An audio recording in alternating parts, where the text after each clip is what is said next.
For most of the chronic ailments that people are suffering today in the world, the headquarters is in the stomach. Impurities gather over a period of time and you become dense both in body and head.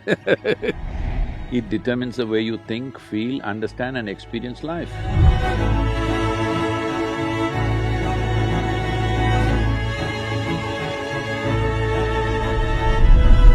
I'm curious actually, your perception on water fasting or fasting and taking prolonged periods She went of to time. food directly. Okay, fasting, not food, good. It's the opposite of food. It's time away from food and the benefits, if you believe there are any benefits from allowing ourselves to take a reset and to renegotiate our relationship with food. See, this happened in Los Angeles. A cardiac surgeon drove his… he was little fascinated with this Ford Mustang.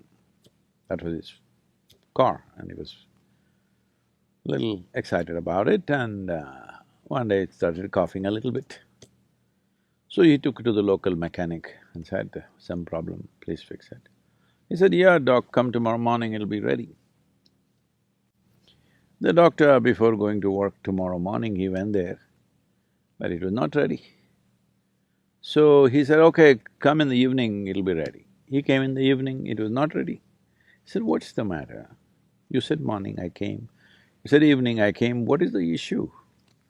And the mechanic was in that kind of mood, he said, see, you're a heart surgeon, you also fix engines, I also fix engines, how come you're paid 10 times more than me?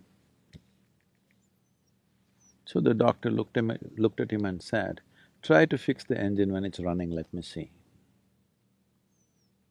So human life and human body needs to be fixed when it's running, otherwise it's meaningless. All right, you're going to postmortem what's the point of that? We need to fix this body when it's running. If you want to fix this body when it's running, you must understand, because we're talking about something related to digestive process, these are the stages of this: ingestion, putting something inside; digestion, assimilation, excretion. These are four dimensions of food and the whole process. Ingestion, digestion, assimilation, excretion. Ingestion is happening in today's world just about any time, wherever they are, sitting, standing, any time of the day or night, people just eat because there's so much food. It was not like this ever in the history of humanity. But unfortunately, fortunately there is a lot of food. Unfortunately, people don't know when to eat, when not to eat. As there are cycles in time, see, we know time only by cycles. If the planet spins one like this, one spin, we say it's a day. Otherwise you wouldn't know. If the moon goes around, we say 1 month. If we go around the sun, then we say 1 year. So our idea of time is essentially cycles. Our birth and death is also a question of cycles. Only because our mothers' bodies were in sync with the cycles of the moon, we are even born, otherwise we wouldn't be born. So our whole physical existence is cyclical. The entire spiritual process, you could go into that if you wish, essentially is significant because it's not cyclical. Because cyclical means you're going in circles. If I say you're going in circles, what does it imply? You're in a loop. You're not getting anywhere. Yeah. Usually if I leave you in desert where here there are some mountains, if there are no features, it's just sand, then people end up going in circles. That means you're not getting anywhere, that means you're lost. So the moment you are completely identified with your body and your psychological structure, you will start going in cycles. So in India, it's… in the yogic culture, it's very, very clear, this is called as samsara, that means cyclical life. So cyclical life, as good a merry-go-round it may be, if you arrange it well, it's a good merry-go-round, but you're not getting anywhere. Children can enjoy a merry-go-round. If all the adults are sitting in the merry-go-round and going round and round thinking they're traveling, oh, very tragic, isn't it? So that's what happens. So the body is a cycle. These cycles are very connected with the planetary cycles, with the moon cycle, with the sun cycle, everything. Lunar cycle, solar cycles and the earth cycles are very important for the body. If one has the necessary awareness, they could observe on which day your body doesn't need food. Every other creature knows this. Unfortunately, human beings have forgotten because their thought process or their silly mind has superimposed every other sense they have in their system. If you observe your system, you will see on a particular day, you don't feel like eating. That day you should not eat. But no, you're at your friend's house, there is a party, you stuff yourself, even if your body says no, you stuff yourself. You see all the animals, even if you have a dog at home, on a certain day he refuses to eat, both dogs and cats. Have you noticed this? He will go and eat some blades of grass if it's available and puke and cleanses himself because he's conscious that ingestion is continuously happening, but digestion and excretion is not as efficient as ingestion. Ingestion is happening compulsively, but other parts need to work. Other dimensions of digestive process needs to work. When we say digestion, digestion happens in the whole alimentary canal, not just in the stomach.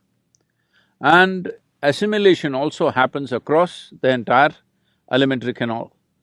Now, excretion doesn't happen only through the alimentary canal, excretion needs to happen on the cellular level also. Impurities gather over a period of time and you become dense both in body and head. If you don't cleanse yourself, then it'll pile up over a period of time. We call this karma, because when it piles up, it determines the way you think, feel, understand and experience life. People may not realize this, but they will think, this is how I am, this is my nature. This is not your nature, this is the way you messed yourself, all right? So this cleansing process, one important thing is to give a break for ingestion. Because other systems are largely involuntarily, you can stimulate them, but they're involuntary, they're functioning. Ingestion is a voluntary process, though unfortunately for most people it's become compulsive. It should be a voluntary process, that is, I eat when I want to eat. When I decide I want to eat, I will eat. My hand doesn't decide when to eat. If there's anything, people are doing this all the time. I relate. I think if we leave a bunch of good chocolates around you, your hand will eat, not you. So ingestion should be a conscious process. To bring this consciousness, there are many methods. One is fasting. Simply denying yourself food and water could cause damage to the system. You must support it with the necessary practices. If you have the necessary practices, the need for food will come down. See, our energies are not coming only from the food that we eat. The sunlight, the air, the water, actually, if you… in the yogic sciences, we say, if you really keep your system well, 60 to 70% of your energy should come from these three factors: sunlight, air, water. Another 40% should come from the food that you eat. So naturally, amount of volume of food that you eat will compress. I must tell you about myself. When I was young, I'm a big eater. I never became big because my activity was immense. But today what I eat is actually 1/10 or less than 1/10 of what I used to eat at that time. From the age of 19 till now, I'm still the same weight, what I was at 19. Only thing is, at that time, all the weight was on my shoulders. Now because of this gravity continuously working on me, kind of pulled it down a little bit. But I kept myself up. So fasting as a process must be done with necessary understanding. If people don't have that awareness, in India we fixed the 11th day of the moon cycle, you must fast. If you're not able to fast, you go on something very light, it's called palhar. That means you go on fruit diet. Because fruit is a substance which is over 90% water, and you must eat water, not drink water. This is the yogic science. As far as possible, you eat water. You always be conscious about the food that you're eating, what is the water content. Like a South Indian meal, if you eat, a cooked meal I'm talking about, if you eat, very easily 60–70% water. In fact, more. In some of the foods, it's much more. But now the food that you're eating here, you're eating bread, which was baked a month ago probably. Is that minimum? Even in so-called organic shops, it's at least a month or at least a week. Nobody is going and getting fresh bread and come, and anyway, the way the bread is baked, it doesn't have water in it, very, very little water. So of course you're compensating that with a bucket of Coca-Cola or something like that. Right? Yeah. I said a bucket, A not bucket a is a good amount of Coca-Cola. What is this big? Yeah. But that doesn't work like that. If you drink any liquid along with your food, the acids that are necessary for digestive process will get diluted, your whole digestive process gets inefficient. Because food when it goes in, if it contains water, it assists. But if you put any liquid on top of it, you will see the food will remain in the stomach bag for too long. We are very concerned about this always in the yogic culture and life, that we don't want food to remain in our stomach bag for more than 2.5 hours maximum. In 2.5 hours' time, it doesn't matter what I've eaten, how much I've eaten, it must go into other parts. If it remains there, it makes you dull. It makes you lose your sense of perception. The level of perception, the keenness of perception is lost, which you notice if you eat food without Coke or coffee or tea or anything, you feel dull. It kind of pulls you down. Whole lot of people have developed a culture around it, after lunch they have to sleep. It's like you went to the gas station, you fueled up, then you can't start the engine because there is gas in the tank. So that's what it means.